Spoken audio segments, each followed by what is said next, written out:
Baik Mahfud, itu soal Gus Dur. Kita beranjak ke satu peristiwa yang tadi Pak Mahfud sampaikan di awal bahwa ada sebuah diskusi Pak yang kita saksikan begitu memalukan begitu Pak ya. Dalam kondisi era demokrasi seperti sekarang ini ada aksi brutal untuk menghentikan sebuah diskusi. Saya mau tayangkan dulu Pak videonya, peristiwa brutal itu penghentian diskusi di Jakarta Selatan Pak di Kemang. Ini videonya Pak. Ada pahlawan kesiangan woi. Apa nih?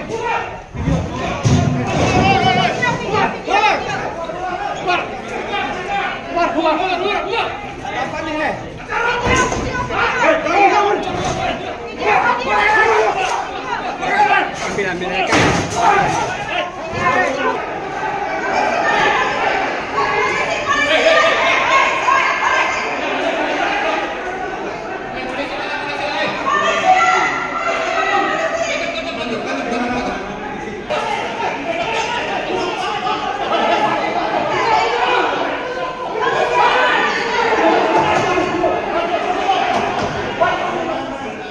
Apa pandangan Pak Mahfud tentang itu?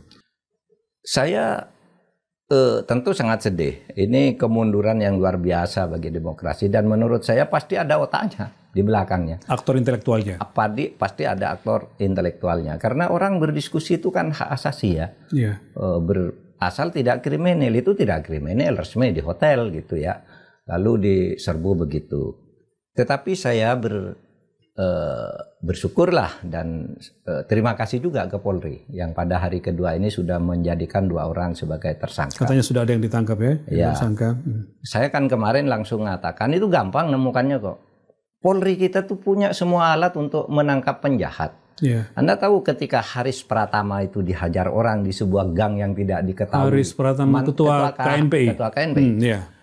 Dihajar orang di sebuah gang yang di situ tidak ada CCTV-nya. Saya telepon ke Kapolda, Pak, masa gitu nggak bisa cari. Waktu masih Menko waktu itu? Iya, waktu Menko. Besoknya ditangkap. Sama yang terakhir itu, ketika rame-rame menjelang musim kampanye, ada saya pakai baju oranye ditangkap KPK. Iya kan? Video beredarnya. Video beredar. Ya. Mahfud MD ditangkap oleh KPK, uang 400 miliar di rumahnya di situ. Lalu banyak mengkonfirmasi ke Bapak waktu itu. Banyak mengkonfirmasi, bahkan ada yang ngeje. Ini orang yang sok suci. Gitu. Saya lapor ke polisi, ke Pak Karyoto pada waktu Pak.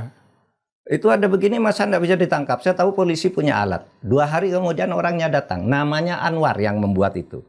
Orang Makassar nangis di kantor polisi. Minta maaf Pak Mahfud, minta maaf gitu kan. Polisi bisa. Lalu Mahfud maafkan suruh pulang lebaran iya, gitu ya. Saya bilang sudah pulang nih mau lebaran saya bilang. Pokoknya Anda jangan lakukan itu lagi.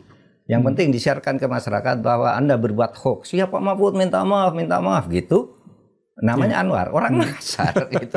Dia mengakunya saya dikirimi orang lalu dia share kemana-mana gitu. Nah itu bukan hanya itu, bahkan yang kasus itu masuk juga di grup guru besar kami. Wah ini tokoh kita ditangkap KPK. Kalau dipercaya oleh salah satu. Iya ngomongnya besar, kata ditangkap. Saya ketawa aja. Orangnya yang ditangkap kemudian namanya Anwar. Saya kira masih. Artinya balik ke kasus tadi, polisi bisa secepat itu polisi dengan bisa dalam alat dan kasus teknologi apapun. yang dia melakukan. Kalau polisi tidak bisa nangkap berarti polisi sengaja tidak mau nangkap. Kalau kasus-kasus kayak gitu. Karena di dalam banyak kasus lain. Saya tahu hebat-hebat alatnya polisi itu KPK. Polisi, kejaksaan, alat seadapnya hebat-hebat. Karena itu tidak semata-mata menangkap pelakunya.